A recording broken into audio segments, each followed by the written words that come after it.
because they're working so much, unfortunately, they do not get like a chance to see a therapist or anything unless they're in a shootout or unless something happens. So if they just come to work and they're like, hey, you know what, I feel like I need to talk to somebody, that's not paid. They don't have anybody that they can go to and talk to. It's something traumatic happens.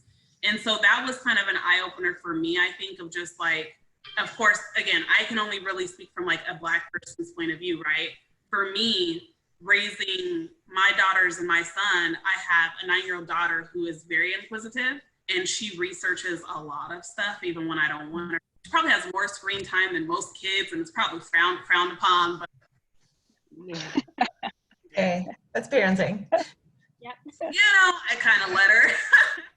But the other night at dinner, she actually had a lot of questions about what's going on. And at her school, they have a community circle where they pull all the kids in and they kind of, give them a safe haven. And they talk about a lot of things from rape to, just how do you feel? But when they brought up the question about race, the teachers and the staff refused to talk about it. Like, they refused to talk about this specific experience, and it made my daughter feel like, why when we can talk about abuse, we can talk about, these things, it's okay, but now that I'm wondering, should I be afraid when my dad leaves home, we can't talk about that. So that was kind of heartbreaking, having to explain it to her, like, this is the world that we're in. And again, I am not saying that destroying your property, destroying your community is right. That's definitely not what I'm saying. But what I'm saying is I understand why it's gotten to that point. I understand why people feel like, hey, the only way to get heard and the only way for people to actually advocate for us is to get their attention. And unfortunately, a lot of times, the only way for Black people to get the world's attention is by doing something negative. Like, you rarely hear stories about, hey, there's Black people on the side of the road who are feeding the homeless or anything like that. Like, my husband and his friend, the other day they were walking, like an elderly lady fell, and like my husband was like, I just stopped the car in the middle of the road and jumped out, and then like 2 other people ran across the street, and so conveniently we were all Black and we were all helping, but nobody was like, good job, or pulled out their phones. But say if we would have like tripped her or something, everyone would have pulled out their phones and everyone would be like, look at these animals, this is what we're fighting for. So kind of just explaining that to her, and of course she like started crying, and she's like, why do they hate me? Like, and it's like, tell her everyone doesn't hate you. And it's hard for her to understand that when, a lot of people don't know, but one of the main reasons we moved from Colorado to here was my kids were experiencing a lot of racism in their school. So we were looking for a place of, okay, where can they feel like they kind of fit in a little bit more? And unfortunately in Colorado, and this isn't all neighborhoods, but a lot of the neighborhoods that are primarily Black, they're kind of bad. They're, inner city. They don't have a lot of the advantages that you would have living in like Denver or Golden. So we had to really sit back and think, like, where can we go that'll give them the platform to get really good education, to get, the same thing they would get still in Jeffco schools here. And honestly used to come home a lot when she went to one of the elementary school. I'm not going to put their name out because it's children, but one of the elementary schools in Colorado. And she's like, they're always making fun of my hair. They're saying I'm too dark. They're throwing stuff at me. And that's what we live in from like grade school to now, And I don't know, like, again, this was supposed to be a larger crowd, but I really wanted to get like the opposite race on a call to really just understand, because me in the current climate, I can only look at it from my point of view.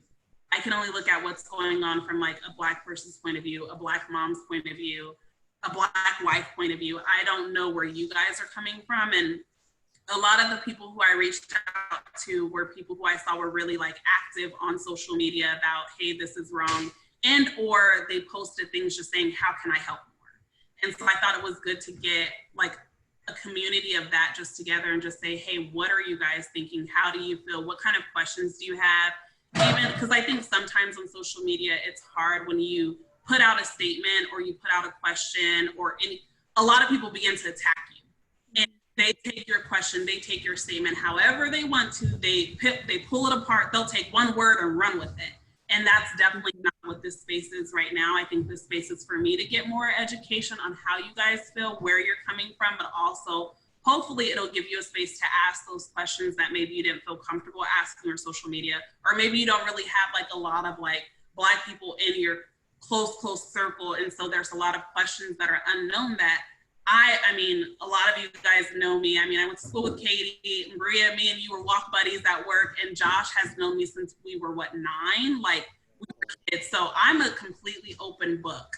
And I wanted to get a lot of people, like us all together, to just talk honestly, especially because we're all in the same generation, and talk about what's going on. And it's completely, again, it's I'm not going to drill you with questions. Like, it's not rehearsed or anything. So this is going to be a complete organic conversation. But just like, what are your thoughts? What have you guys experienced? What can I do, honestly, as like a Black person in your corner to like make you feel comfortable, and vice versa? And anyone can talk. Just open circle. I guess I can jump in.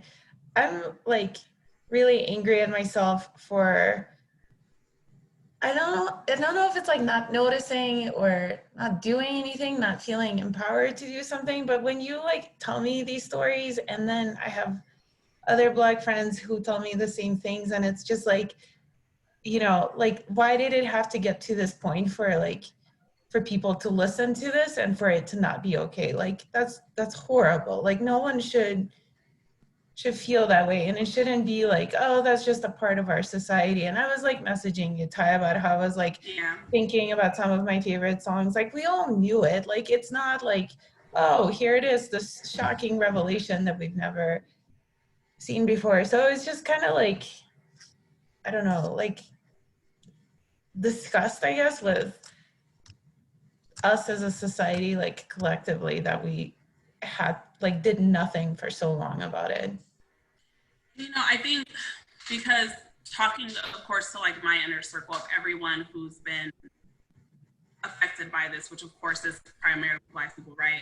We have been, in a way, suffering in silence for a very long time. Sorry, he's so he may pop in and out.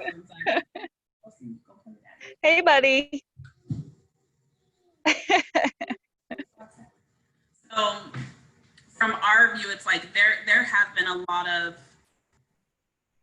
murders that should not have happened, you know, by the hands of, you know, police officers, honestly, and surprisingly, just by the hands of just neighbors and people within the community. We've been dealing with this a lot. And again, I think it just goes back to, I mean, you can look historically through my posts. I haven't really been posting about it either. Like, a lot of things I post on social media have been more so happy, trying to keep it uplifted, things like that, until here recently. And I think that's a part of why a lot of society hasn't stood up, because we, as well as people, haven't stood up loud enough to get society's attention, to be honest. Because it's either, you know, it happens, and, you know, unfortunately, like, even talking to my close-knit group, it's like, it just happens so often. We just make sure we protect each other. That's what it's been.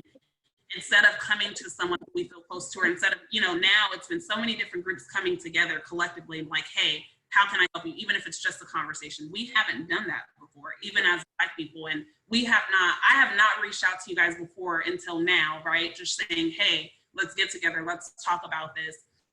And that tends to happen when you can have groups of friends that are of so many different races. But like I tell my kids all the time, like, a lot of people have friends for different things, right? So I have like my friends who are Hispanic, who are white, who are Black, and we tend to kind of keep the conversation in a way of where we can all understand each other. So again, like, these type of things have been happening for so long. I mean, I can go down stories and stories and stories of just racism I experienced, even in diverse situations. Like, I worked with 2 of you, and I'm not going to mention the name of the company, but I've worked at that company, and even there I experienced racism.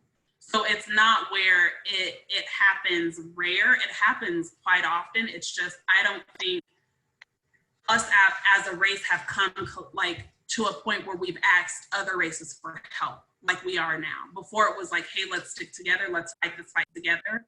Where now, I think it's come to a point where we realize, in order to beat this, we can't just do it together. We have to have everybody involved. And I think it's also gotten to a point where other races are tired. they're tired of every 3 months, every 6 months, once a year, it's another Black Lives Matter movement. They're tired. So I think that's why you have places like the Disney Channel, Nickelodeon, Amazon. Like I can name them all who are now coming forward and they're like, hey, we're behind this movement because it's time for a change. We're in 2020 and we all have children. I don't want to in 10 years get everybody back together and be like, hey, it's happened again. What can we do now? And it's like social media is an amazing platform and it's a horrible platform at the same time, right? Like it's such an amazing platform that it's allowing us to get to a space of I can reach out to people in different places of the world and talk about this, and it gets the word across quicker versus before when there really wasn't a place of social media as active as it was now. Then it was like a phone call or a newspaper, different things like that. So I one thing for me, and this is just talking to, you know, a lot of people in my group, we don't want white people to feel disgusted with themselves or to be like, how come I didn't speak up sooner? That's not what we want anybody to feel like, because I'm sure there's been situations that we as a people have been in where we haven't spoken up either. I think it's more so just, we want people to just realize, hey, as a community, we have to speak up. We have to do better. And I think what we're terrified of is in 3 months, the Black Lives Matters movement goes away and no one's still standing with us. I don't think it will, Ty, because like when I was trying to assimilate into American society, like I asked a lot of questions about race and I was like shut down by both white people and Black people very quickly. Like that's just not something you talk about. So like what you're saying right now, like I think like just the fact that we're having this conversation, I think that's huge change, and it's going to be very hard to close this door. It's like it's wide open. It's not going to go away. That's true. And you're you know, you're probably right, because like even again, I had this conversation earlier this week with like a group of Black moms, and one thing they said was, you know, with Nickelodeon and even Disney running the commercials or like stopping, you know, cartoons for 8 minutes and saying, you know, for the same time it took for the young man to lose his life, and just saying, hey, we're standing behind this. It's now causing children to bring it up at the dinner table and kind of ask questions. And sometimes I think, actually most of the time, I think in order for change to happen, you have to get out of your comfort zone. You have to be challenged a little bit to open up your mindset and be like, you know what? We have to do something. We have to do better. And Marcus and I, we were watching ESPN last week, or maybe it was earlier this week, and one of the commentators was like, you know, I always, like he's a son of a cop and he's white. And he was like, growing up, I was taught not to see color. So I've never seen color. And that's how I am. Like I was taught not to see color. Like you love people for who they are. But one thing he said that resonated really, really deep with me was, in this time, you have to see color. You have to see color in order to know how it's affecting someone else. If you keep saying you don't see color, that's sometimes why you're blocking what someone else is going through, because you don't see, because you're like, but I love you. Like, I can tell all of you guys right now, like, hey, I love you. So I don't see, you know, the struggle you're going through, because I don't see it. Like, I don't want to see it. That's just, as long as you feel love for me, that's all that matters. But the moment I can say, you know what, Maria did recently move here, you know, not too long ago, and she did go through these struggles. So now if I see it from someone else who's with your background, I can stand up and be like, this is not okay, because, you know, we all want to be treated equally, so we have to fight for each other. If that makes sense. So again, I definitely don't want anyone to feel like disgusted with themselves, like, why didn't I stand up sooner? I think it's just like in a relationship. As long as you finally change, you shouldn't be held accountable for how long it took you to change, as long as you finally changed. Mm-hmm. I have an interesting question that I actually feel comfortable asking within this group. And it's something that I noticed. I actually took a step back from social media within the last couple of days, just because it was getting just so wildly out of control with people's emotions and where they were at this point in time. But I think something that I noticed and that I hear a lot of people talking about is that this seemed to start out in my mind as a police reform situation, like a desperate need for reform within the police, as well as a police brutality issue based a lot on, you know, racial, social injustice, things like that. And then it seemed to turn, and I don't know if anybody else noticed this on social media. It was almost like a white versus black kind of thing, more so than what it started out as. And I'm like completely confused as to where the turn came. I'm not sure if it's been like, you know, lack of white people's involvement in the issue, and that's where the rage came from, or if it's like, I don't even know. I'm not entirely sure. I've seen a change though, and I'm not sure how it happened. I don't know if anybody else has seen that. Does anyone have any feedback before I jump in? Yeah, I can say that 100%, and I have become one of the people that has lost patience with those that I look at that have really shown who they are. And when they show me who they are, I sort of take that at face value and I say, all right, that's who you are. And I have lost my patience. I have resorted to now on social media to be like, you know what? F you, I don't need to hear you. I can cancel you because I can, and I do. And then I really don't have any regret because I'm at the point now where frustration has kicked in to where I come to this call to listen more than talk more, because if you know me, you know I talk a lot and I'm good at that.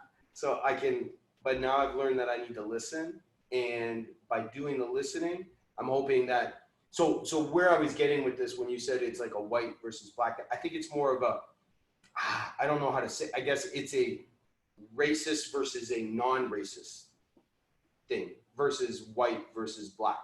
Because, and it just happens to be that the folks that I know, the people I know that I count now as having racist tendencies or being racist are white. And I'm tired of it. And so I've gotten to the point of like, I'm quick with people. I tell them to fuck off. Sorry if there's kids around, and I move on. And that's where I am. And I think that I come across, Katie, probably to you as someone, one of the people that is angry or maybe just jumps to the extreme. But I think that if I don't jump to the extreme, people aren't going to understand where I stand. So I think that maybe I could be one of the people that you could be. I'm like the people that you may see as a white versus black, but I look at it as a racist versus a non-racist person. That does make sense. I understand what you're saying. I think for me, I noticed the shift on my social media, all social media platforms that I have, where it turned from police brutality, just making sure that, hey, do we need to defund? Do we need to have better education with the police? Do we need to have patience with the police? Where it turned from that to a white versus black was when, honestly, I put up a post and I had to delete it, because I put up a post and I listed every black man in my family who had a negative encounter with the police when, honestly, they weren't doing anything. Like, a lot of people know my brother. He's one of the most loving people. Like 6 years ago, he got beat up by the police, and a lot of people don't know that. And then my husband was just walking down the street and they stopped him and said that he fit a category for a house that just got robbed. And he had nothing on him, like literally just a t-shirt and jeans. And they had him sitting on the corner for hours, and I can go on and on and on. So I was just listing that this is something for a very long time that I've experienced just in my family. And this is why we're now speaking out. And I got attacked of like, you're trying to make all black or all police look bad. This is horrible. This is what black people do. You guys always want to play the victim. And that's when I think on my end, it turned kind of like a white versus black, because that definitely wasn't the point. And a lot of people I've been talking to, they're like, that's kind of the same experience I had, was just by me listing personal experiences or me talking about something like a neighbor or someone who experienced the same thing. It turned into, here goes those black people again making a fuss. So then I think that's when it turned into not just a white versus black, but kind of how Kevin said it was like, in my opinion, it was like ignorance versus non-ignorance type of an argument of like, we can't continue to be ignorant and act like things don't exist. And, the argument I think that's out there is like, black people are not trying to say we're all innocent. We understand that we do cause issues, but that happens in every race. What we're trying to get out there is that Black people are dying at an alarming rate by the hands of police officers than any other race. And we have to stop that. And we're not trying to ignore that other races are dying by the hands of police either. But if we're realizing that we're dying at an alarming rate when we're already a minority, we have to stop it so that it doesn't continue. And that's why now I think if you look at a lot of signs, it's not just Black Lives Matter, but it's also defund the police. And a lot of people are taking that to the extreme of, now you're trying to take funds away from the police who are here to protect us, but they don't understand that you can defund the police and just move funds to a different part of the police. Like you can move it to education, you can move it to, you know, making sure they have the proper help and things like that. And that's what we have to dive into. But I think instead of people wanting to be open and understanding and willing to have these kind of uncomfortable conversations, they want to, like, I think society is making it a black and white first thing.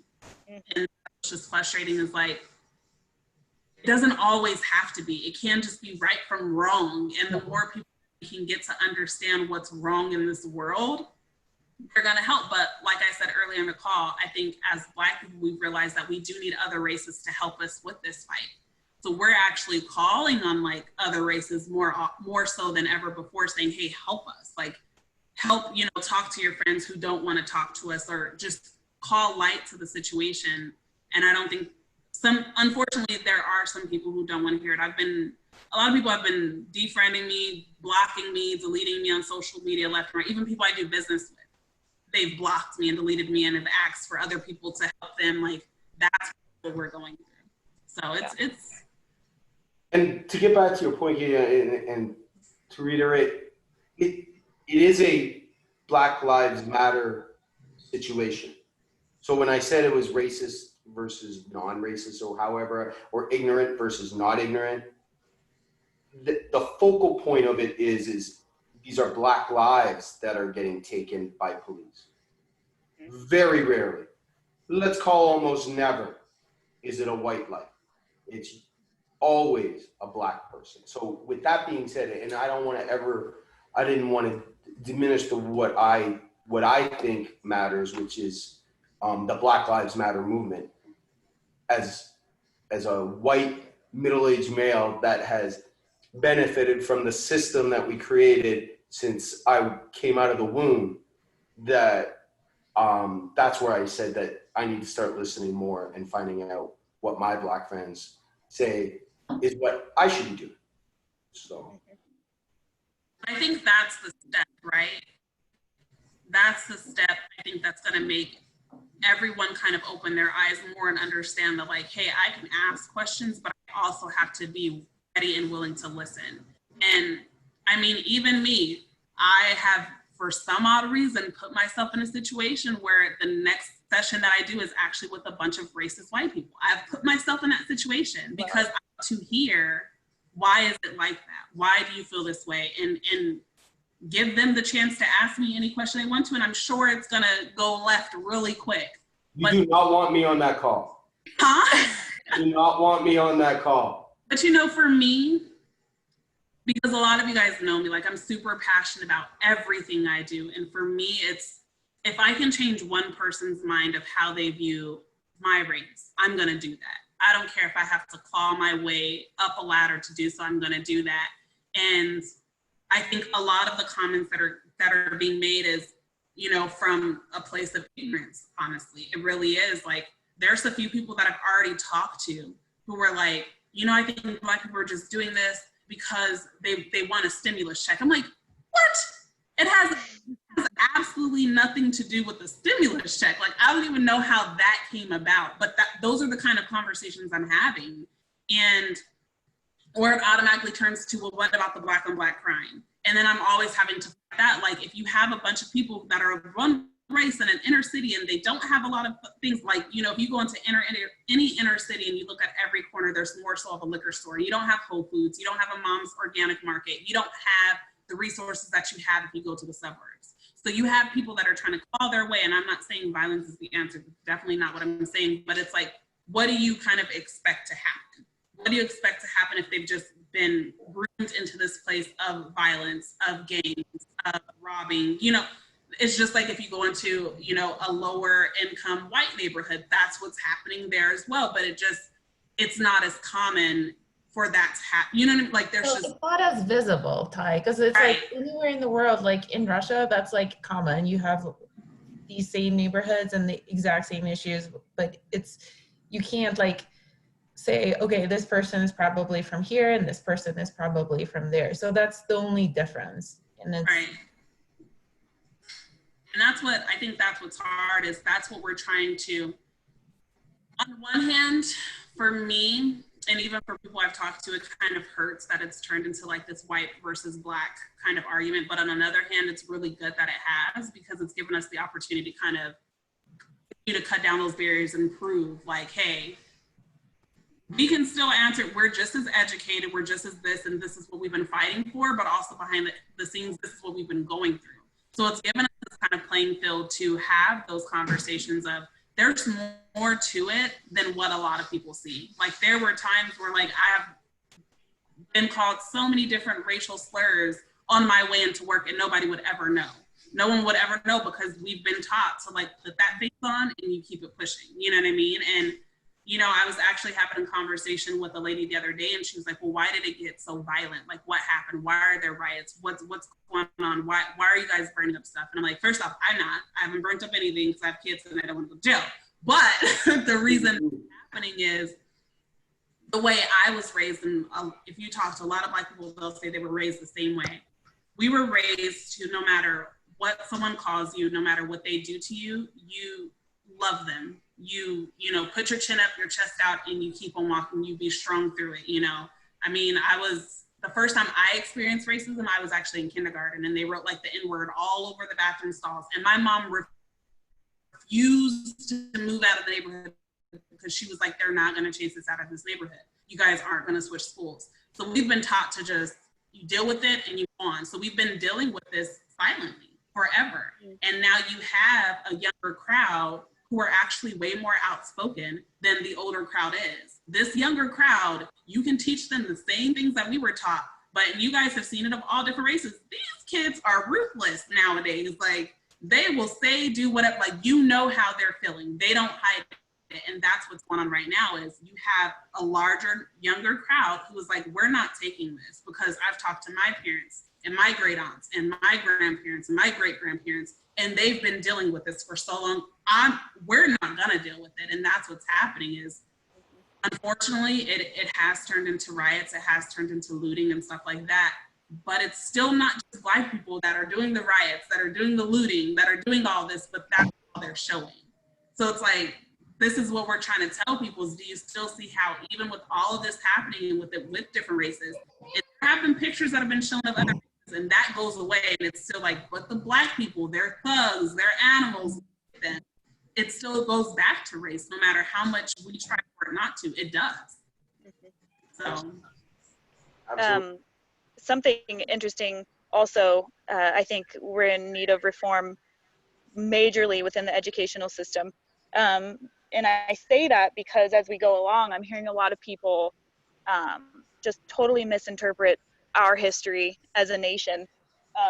And it just kind of goes to show that it's not happening the way that it should within schools. And I've asked, my goal is to become a teacher, and I'm almost there. And throughout my schooling, I've asked all my professors, you know, how do you teach an accurate portrayal of American history in all of its, you know, bloody past? It's barbaric, it's horrible, but how do you teach a child, a young mind, while censoring them from what truly is? And I haven't got a good answer yet. They're like, you know, a lot of it was, you know, when I was little, I was taught to believe Christopher Columbus was a saint to, you know, to our culture in general, our country. And that's not true. And I only found that out as I got older and did my own studying and things like that. But yeah, that's just, it's not something I don't think is a comfortable topic to teach. But and I also don't think they know how yet. But I think that's like a big part of the problem is like, that's how the inner city neighborhoods, like that's why they are there, is like, it's not like a bunch of thugs decided to all move into a certain part of the neighborhood and then start like doing violent things, like they were placed in a situation where they literally had like no options. I don't know. I think that's a really good point. I think it's in Russian history is pretty brutal, and like we read books about people like killing their babies and stuff, and then we all talked about like why were they pushed to do that, and it was just kind of like you knew where you came from and why you were there, and it was uncomfortable, but yeah, it would prevent a lot of ignorance later on. This country is built, literally built on the racism that has occurred and the genocide. The genocide of the Aboriginal people that lived in this country. Those people, you know, Native Americans still don't have any rights in this country either, and it's the same. It is very parallel to Black people in America, Aboriginal people in America, and it all the blood, everything lays in the hands of white America that built this system. And when we talk about pushing Black people into areas of inner cities and so forth, they had no choice. There was no choice. It was move or die. That's it. And that's what this country is built on. And as this will become, this is the sad part, I think. Well, not the sad part, because I think there's people like on this phone call, like the group of people on this phone call are going to do the work. But this is going to be a news cycle. We just had a worldwide pandemic. And we've lived in it for what, 3 months? Did you hear anything about coronavirus today, yesterday? No, the news cycle on that is done. The news cycle on this will be done in 3 weeks to a month. And if we don't do the work behind the scenes, then we're going to have this same conversation. And that's why these conversations are so important, in my opinion.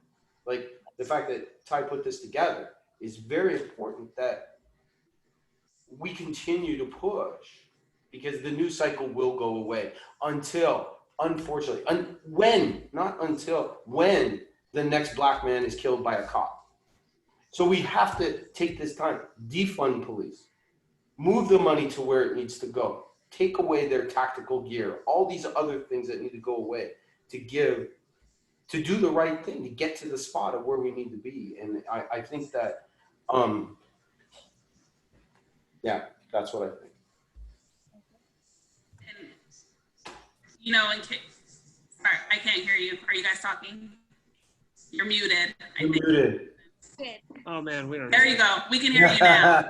Yeah. We're first timers. It's not a Zoom call until someone starts talking while they're muted. Exactly. It's officially a Zoom call.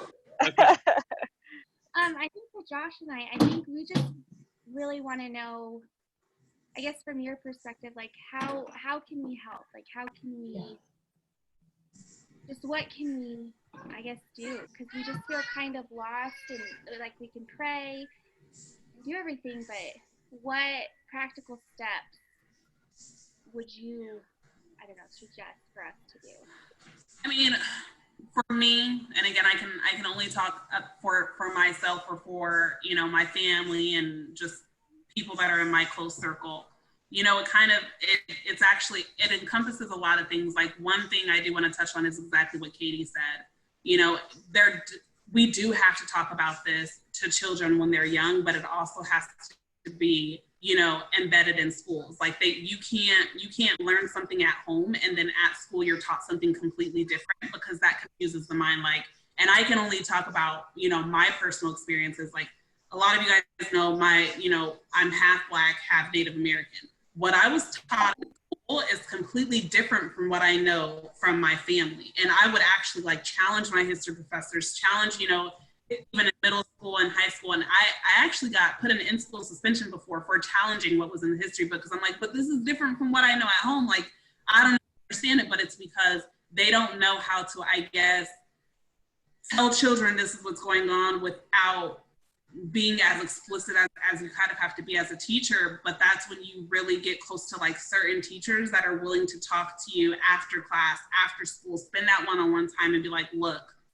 I'm going to give it to you like this, but then even teachers have to say, but please don't tell the principal, or please don't tell this because I could lose my job because I'm going off track of curriculum, or I'm spending too much time with, you know, a child. But I think it has to start in school, because you can plant that seed and water it at home, but we all know how it is growing up, even raising children. You can do the best that you can, and you can raise them all the right ways, and either they're going to stand up and they're going to walk in that path that you've put them in and stand against anything and everything, or they're going to be put into a group that's going to transform their minds into something else, and now you have to retransform it every single night. So it definitely starts with school, and it starts with awkward conversations. Like, you're never really, if you really think about it, when you're amongst your group of friends, you guys kind of know each other. So you know where to head the conversation. You know, like, you know, sometimes it's real, sometimes you can get real deep with certain friends, and sometimes it's real surfacey with others, where it's just like, how have you been? What's going on? What can we help you with? You know, just those type, how, like, let's play game night, whatever the case is. But sometimes it is just in that midst of a moment when it is quiet amongst your friends to bring up like, hey, how do you guys feel about the Black Lives Matter movement? You know, just starting that conversation. Sometimes you have to be the one to start it because it may not happen. And I think that's the kind of that we really want to see, because the more you have these conversations, the more you're either going to realize who is on your side and on the same fight as you are, or who's not, and that you can hopefully transform them in a way of like, hey, this is why they're fighting. This is why we're fighting with them. This is why we all need to continue to fight, because it's not going to go anywhere as long as we're quiet. It's not going to go anywhere, just like how Kevin said, you know, and it kind of ties into what I said. What happens in 3 months when the Black Lives Matter movement is over? What happens when it's really not in the forefront of on your TV screens, or you go to certain websites to check out and buy, and they don't have the banner anymore saying that they're standing with Black Lives Matter because something else has happened in the world? What happens then? Is it just going to be another wave? So that's when it starts in the house. It starts with raising your children to not see color, but to see it, and letting them know that, hey, but this is how we're not going to treat each other. This is what we're not going to do to one another. This is how. And even one step further, Ty, see it and celebrate it. Like, that's a great thing that we're all different. It's not like necessarily don't mistreat other people because they're different from you, but like see it and like lean into it, like learn about it, you know? Exactly. And that's true. I mean, you know, just like going back to school, I think when I was in school, I learned about like 3 Black people: Rosa Parks, Martin Luther King, and Harriet Tubman. Like, those are 3 common ones that everybody can just say off the top of their head. We all know what they did, but thankfully, again, I was raised by like a Black woman who went deeper and who talked about way more stuff. And thankfully, my grandmother was still alive, where she was actually a slave, so we could ask her questions about how did she grow up, what is she, like, thank God I got to experience that, but you guys didn't. You guys didn't have someone in your family probably where you could like, well, what was it like? How did you know, you don't really have that, unfortunately. So it also falls on us to, like Maria said, educate each other, celebrate each other, ask those questions. Like, I remember working with Maria. I would ask her all the time, like, how do you say this word? What was it like over there? Why did you move here? But again, that's what got us connected, and me understanding her and her understanding me. And it got to a point where, like, I didn't have to tell her when I was upset. She didn't have to. We just like, do you want to go for a walk? Like, we just kind of knew each other, because now it was kind of that, you know, unfortunately, most of society, when they see me, and if I'm upset, I'm now labeled as the angry Black woman, or I'm aggressive, or things like that. And sometimes it's like, I'm passionate, you know what I mean? Whatever the case is, sometimes I don't want to talk. I am happy as ever, but I don't feel like talking to you. I just don't. I'm in a serious mode. But it didn't always have to be negative, but luckily working with, you know, and I'm calling out Kevin too, like, they knew me, you know, it wasn't that I was evil. No, like, seriously, it wasn't. I know. So it was like, hey, let's go for a walk. Let's go to Whole Foods and get a salad. Let's, you know, go do different things like this. And I think that's when those conversations start to happen, of just naturally understanding each other's background and culture. But I think us as Black people also have to be accepting of that. Like, we have to be willing to come to you too and be like, hey, I experienced this is what was said to me. Was that meant to be racist, or was it meant to say something else? And I took it the wrong way. That can also happen. It has happened before for me, where I heard something, I called one of my really good friends and she was like, girl, no, you took it completely wrong. That's not, but it was because my guard was up. That's how I took it. But luckily I have a set friends where I can go to and be like, hey, this is what happened. Because sometimes it's not all about race, but unfortunately, sometimes it is, you know, but it's good to have a mixed group around you where you can just go and like, look, I'm going to call you and I'm going to ask you this question and we're going to get through it together. I think Katie made a good point earlier when she was saying that how it's going to be teachers like Katie that will deviate from the curriculum, that will sort of determine what the conversation looks like. Like, Tell the truth, even if it's uncomfortable. That's the truth. It needs to become uncomfortable. We need, you know what? In history class or in civics class, whatever it is, and my son's 15, he needs to learn about, as much as he learns about MLK or he learns about Rosa Parks, he needs to learn about Angela Davis. He needs to learn about Malcolm X and, you know, Stokely Carmichael. These great leaders, American leaders, that just are, it's uncomfortable for white America to talk about, first of all, a vigilant black man or black woman that's somebody that is standing up for their rights. It gets uncomfortable. And I think that it gets uncomfortable for the classroom. It gets uncomfortable for the kids' parents at home. And it needs to be. I think it should be. And I think I would liken it to kids in Germany should learn about World War II and the Holocaust and their history on what their part was in that. Just like American kids should learn about, and they need to learn about the people that are, it's uncomfortable. Talking about, you know, Stokely Carmichael. Like, don't do it again because it wasn't good. Right. What white teacher or white classroom or parents want their kids, and let's be honest about this, want their kids taught about Malcolm X saying any means possible, any means necessary, we're taking this back. And that's what needs to be talked about. At least I think so, because that is part of our history that is just swept under. And the only person on this call probably, if when they were younger, that knew about any of the people I just mentioned was Ty, because her grandmother told her or her mother told her. My dad, the German dude in Toronto, Canada, never told me about any of it. So I know that that's the only place it's getting taught is in the house, because it's not in school curriculum. And I think people like Katie get the opportunity to do that. We get to do it at home. Obviously, Maria with Stas and Ty with your kids. And Josh, I don't know if you guys had kids or not, but you with your, and me with my 15-year-old. You know, we've been watching a Black Lives Matter movie every night I have him. I'm a single father, so every night I have him, we watched Just Mercy. We watched The Hate You Give. We watched a couple other, and we got one tonight we'll watch. And it's just to get the conversation moving, because I don't know where to take the conversation. I sort of let the movie try and dictate what we talk about.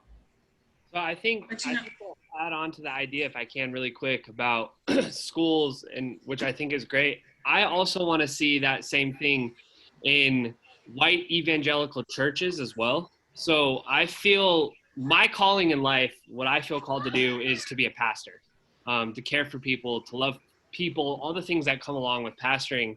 And we go to a predominantly white church because that's the area we're in. We live in low-income housing, so we don't fit in necessarily with the rest of the people. But it's kind of like a spot in a nicer area, so we do go to a predominantly white church. And when the thing with George Floyd happened, I feel like my pastor totally missed such a great opportunity to even give some hope or some unity or anything like that, because he chose to spend the time talking about how important authority is. And so after the online sermon, like, Sarah and I sat down together, and I was just like, dang, like, I'm so disappointed that he didn't take that time, number one, to say, hey, like, we're super brokenhearted about what happened. Like, our hearts hurt for other people because of what happened. When I wrote a Facebook message to Ty on Facebook, like, I wrote something and then I deleted it. And then I wrote something and then I deleted it. And then I deleted it because I was like, what can encapsulate like how I'm feeling and what I want to say? And so the main goal and the main purpose of what I wanted to share with her was, hey, like, we love you. We care about you. Like, we don't know the answers to everything, you know what I'm saying? But we love you and we care about you. We believe that God hates injustice. And I just want to share with you, like, we believe that God hates injustice, and so do we. We hate what's going on. And so to see, like, my white evangelical pastor go up and use his platform to say, hey, authority is important, for me was a huge disappointment, because I wanted, in fact, to take that time to be like, hey, like, we're brokenhearted. Like, we love you guys. Like, there's great other pastors that I've seen who are Black, who are saying, hey, this is a problem. And I respect them and I care what they have to say. And they're crying out that it's a problem. Maybe me as a white person in America who has predominantly lived in a bubble. I mean, the first time I experienced that racism was even a thing was when I moved to Charleston, South Carolina. And I was walking down my apartment and this older white gentleman grabbed me and he was like, hey, just so you know, like, there's a lot of Black people here. And I was like, what? I was like, what do you mean? And he's like, well, I just want to let you know. And I was like, what are you talking about, dude? Like, I was confused. I didn't even know what was going on. And so he walked away, and later, like, talking to people who are from Charleston, I learned that he was super racist, and that's where he was coming from. And so that was the first time that I had ever even experienced, hey, this is real. Like, actually experienced. I've known about it, but know that it's like, it's a real thing and it's still happening today. And so, man, I would love to see the church as a whole, especially the white evangelical church, like, actually care about what's going on. Actually care about our brothers and sisters who aren't the same color of us, you know, and whether that's Black or Mexican or whoever it is, because I'm a firm believer that, in regardless of the ideas of heaven or hell, because maybe not everybody agrees with that, I do believe that there's a heaven, and I believe when we get there, it's not just going to be filled with white people. You know what I mean? I don't feel that Christ only came to save white people. You know, that's not what I feel. And so, I mean, for me, and something that I feel passionate about and something that I want to lead out, you know, if I ever get the opportunity to plant a church or to be a pastor, is, man, to lead out in that and to share with people like, hey, we should care about these things. These things should be important to us, even more so than our political stances, right? Like, I don't care if you're a Republican or a liberal, but if you call yourself a Christian, like, your first mandate is to love God and to love people, all people, white people, Black people, all different people. And so I've been saddened to see, because I feel like the church should be a place where people can find hope. And the church should be a place where we should be on the forefront of all of this, caring and loving for people. And I don't feel like we are. And so that's something that I'm super passionate about, and something that I really want to see the church lead out in is, man, caring about social injustice. I think it's real. I'm learning that it's real. I forced myself, as disgusted and as sick to my stomach as it made me, I forced myself to watch the entire clip of what happened with George Floyd, because I wanted to feel some of what you guys were feeling, right? Like, I wanted to be like, this is horrible. And every part of me wanted to look away and like, not, I didn't want to see it, but I was like, no, like, I have to force myself to watch this so that I know it's real, so that I can feel the hurt, so that I can feel the brokenness, so that I can see the wickedness of what happened and what the guy did. And so that's what I did. That's the thing, is like, I'm grateful that more and more people are kind of understanding, and it hurts. For me, surprisingly, I have not watched the whole video.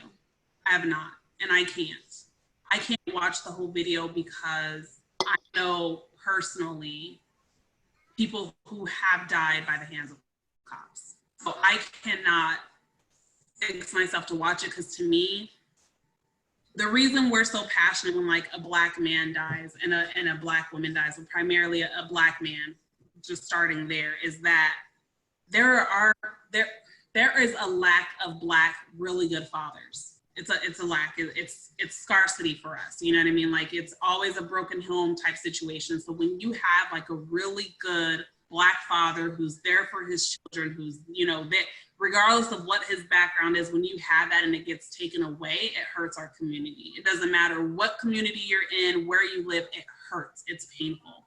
And, you know, a step further is like, even, you know, a lot of people don't know about Breonna Taylor. Like, that's just now starting to hit the surface about what happened to her, but our community knew about it when it first happened, you know? So now you have what we consider America wants us to be. Like, you have an EMT, you have someone who stays out of trouble, she was doing what she needed to do and she got killed waking up out of her sleep. So you have that in her home. And who got blamed for it?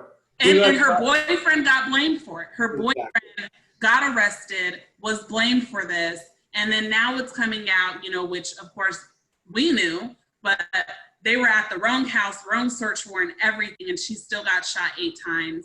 And now you have the NAACP, everyone who's now involved with this, trying to clear it up and trying to, you know, actually charge these police, because none of the people were even charged. It was not investigated.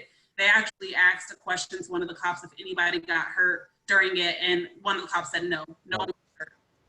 They had a no-knock warrant. You know what? Those Exactly. go away.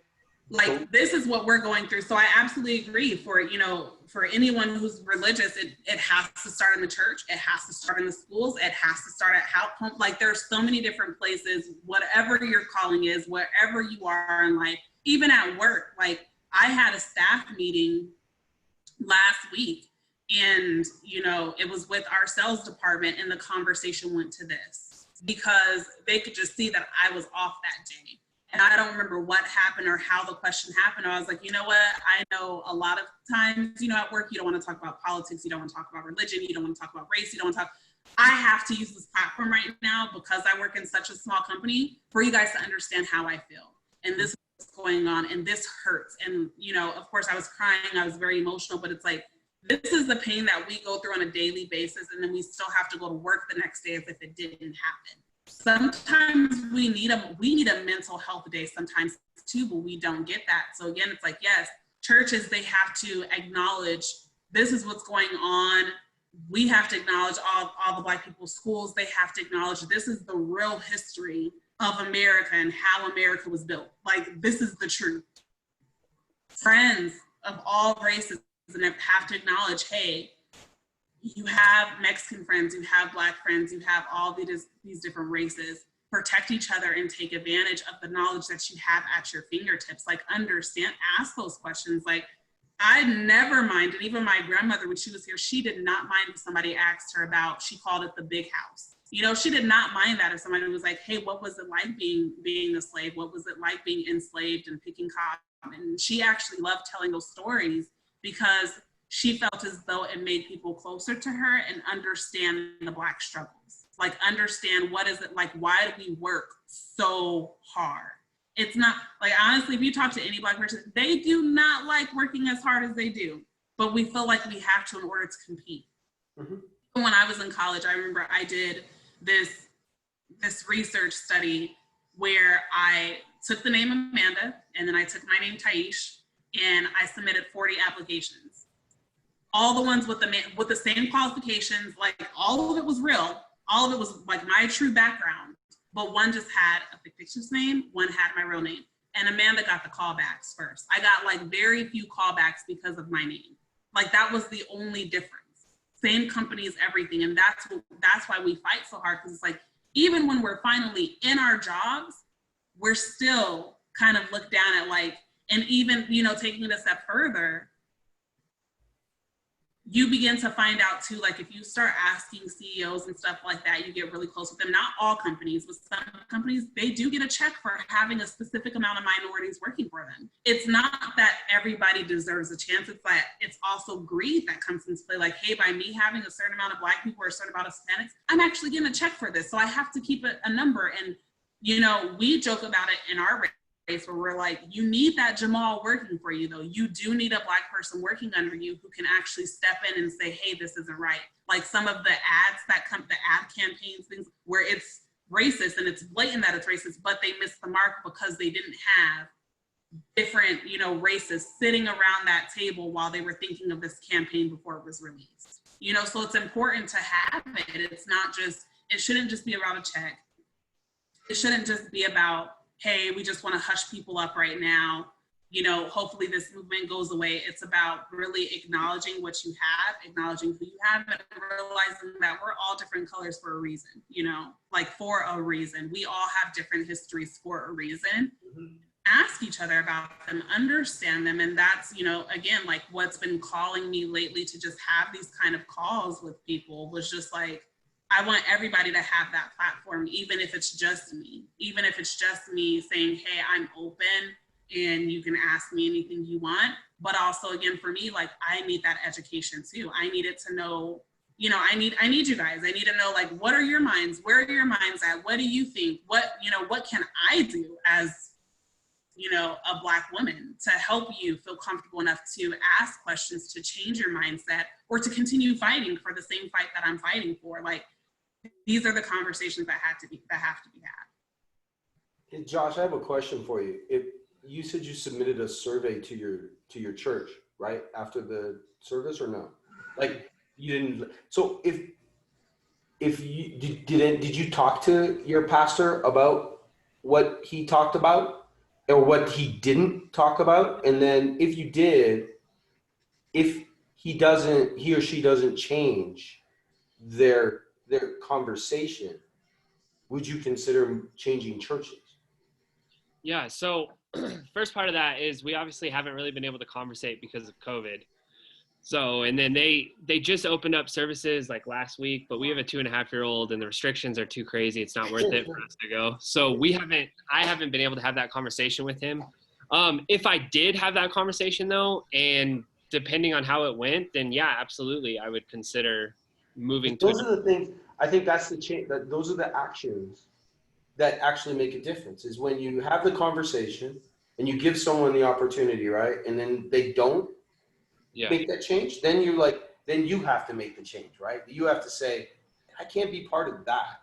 Yeah. My love for God is bigger than your building. Right. So I will move my business elsewhere. Absolutely, man. So, absolutely. We long to be that.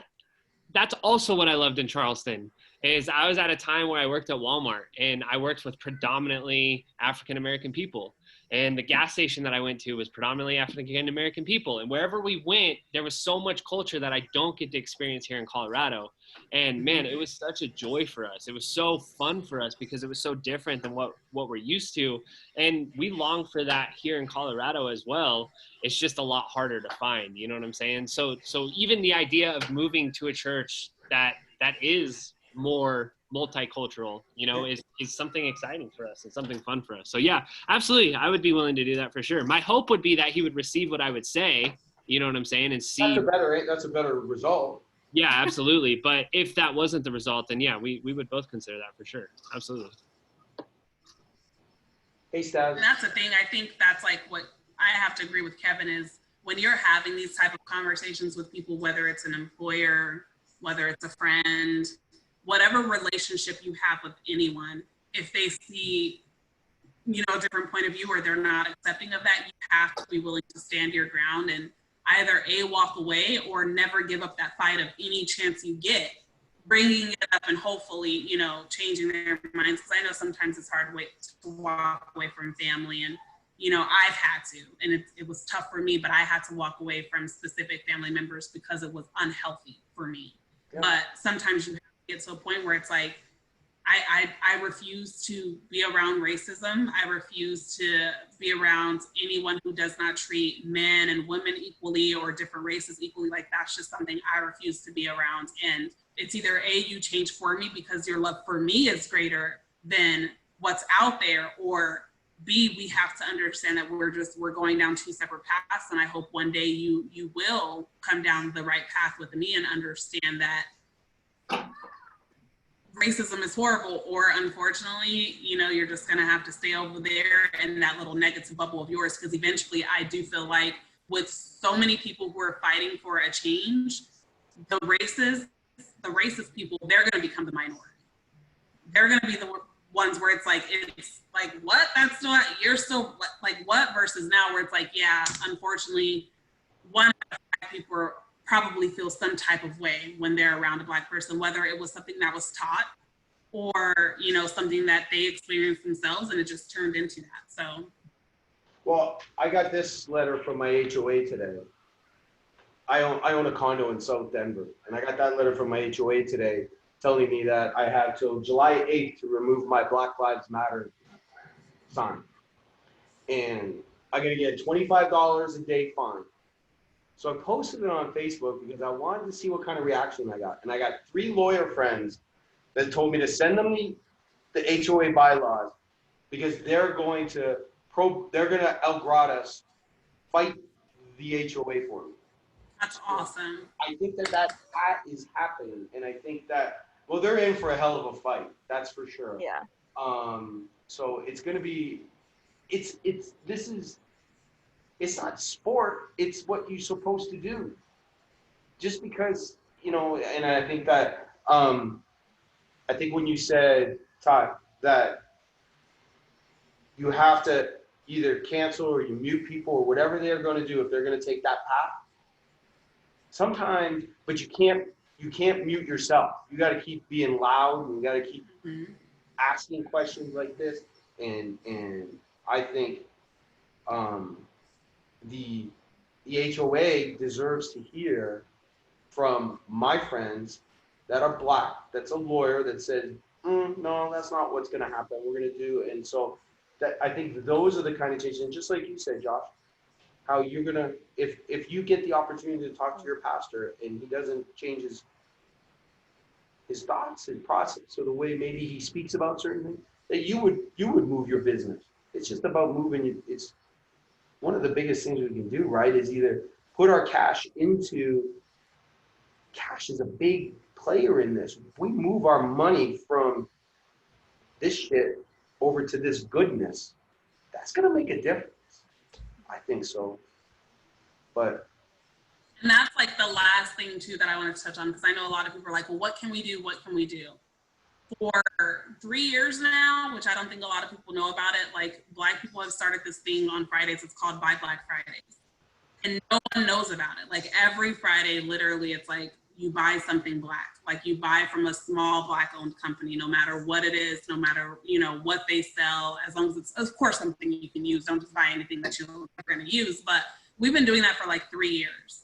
And I think that's another way that'll show other people's support. Because like Kevin said, it is about like putting your money in other places. And like for Black people to feel that kind of financial support, that I think that'll then turn into something else, you know, of just, you guys are here to support no matter what. Yeah, and I've also been reading about like nonprofits who help, back to the inner cities, who help with like whatever it is, like education, community services, and how they've been really hit with funding from COVID. So I made a donation to one, like just a Chicago organization that does things like that. But I think that's another way we can use our cash to walk the talk. Hey, Ty, I waste enough of my money on white businesses. I can waste money on Black businesses. I'm very good at it. There's a website and everything. It's literally called buyblack.com. Like that's the website. And it has all types of things from literally cleaning products to clothing to like essential oils, candles. There's records on there. Kevin, I know you love your records. There's like records on there, vinyls, all type of things. And it's literally buyblack.com. And again, it's been huge in like the Black community for the past 3 years, because it's something that we just do every Friday. And of course, you know, we consistently like circulate our money throughout, but it's just doing those things that seem little to others are huge to us. And, you know, the other thing I think Josh mentioned was like, well, but one thing we missed about living in Charleston is just like that community. You know, Colorado, they have a huge Juneteenth parade that I don't think a lot of people know about. And it's primarily Blacks who go there. Like, go there, like show your support, get to like mix and mingle with other people, listen to the music, eat the food, like stuff like that. And then you're also around like different races, you know, and go there. And it's peaceful. There's no drama. You can actually see like a live drill team come out of like little Black girls that are really cute, and they do like a whole little drill team. There's a parade. It's everything at Juneteenth. So it's even just experiencing that and being a part of the culture. I think, you know, just going to more things where it's like, oh no, that's a Black thing. Blacks got it. They're going to go to Juneteenth or they're going to do this. Like, everybody going, no matter what race you are, go to Juneteenth. It's like literally like they usually do it around like 5 Points area in Denver, unless they've moved it since I've moved. But go there, experience it, experience all of that. And I'm sure like at this point, especially, they're going to be more welcoming because I don't know if you guys heard, but us as a race, we've technically canceled July 4th of July, and we're going to Juneteenth. So like, you know, anyone who comes and just experiences that with us, that's showing like we are one and you guys are there to just appreciate us. And I don't care, like, again, it's like, even just every year, if you start going there, then they'll realize like this isn't just a fad, right? Because there have been a lot of people who've unfortunately turned Black Lives Matters into like something else for personal gain. Like I saw an Instagram out there in the middle of a riot here just to take pictures. She was like posing with a Black Lives Matter sign just for that. And it's like, that kind of stuff hurts us because like we're fighting for a bigger cause. So just, you know, the little things you can do to just celebrate Black lives and what they have and different things. I think it'll be well receptive. And I think then Black people as well in turn are like, oh, well, hey, what can I do with you guys? Like, what can we do together? You know, let's try to do stuff together. I mean, one thing Marcus and I joke about all the time is like, hey, anytime you have a cookout, which is of course primarily Black people, like let's get some white people over too, let them come jam with us with the music, dance a little bit, eat our food because we make like really good baked mac and cheese, you know, stuff like that. Like that's just, but that's how you get different races and you can kind of understand each other. Oh, they all just talk loud. Like it's not that they're yelling at us. Like that's just how culture, you know, because we used to go to like Josh's house, like when we were growing up, and we were the loud group. Like we were the black family, you know, just being there. But it's like we didn't see race, but they understood us, you know. And because of that, it became like family. Like we're now just, it's like my brother, you know. So that's what it, you know, organically will turn into. I think that's another way. But I do want to thank you guys for your time. I really do. Yeah. And I thank you guys all for joining. Again, I don't know how often I'm going to do these. It's turned into like 2 a week, which has been crazy for me, but also really, really good for me as well. But anytime you guys want to chat or talk, or, you know, if you have a call like this and you want me on it, any way I can support you all, please let me know. But I am here, and I do, again, I appreciate you guys so much just for joining this call tonight and asking me the questions and just having this conversation. Like it's helped me so much because I've seen all of your posts on Facebook and I've seen all the stance, and I've already been like, there y'all, good job. But it's like now having the conversation, it's like you guys are, you know, it's something that's near and dear to you and it's not surfacey, if that makes sense. So I appreciate all of you guys so much. Like, yeah. I wish I had words. Thank you. Absolutely. Yeah, thanks, Ty. Appreciate it. Yeah, we love you, Ty. Love you. Bye, everyone. Bye. Love you guys too. You guys stay safe out there. Have a good night. Bye.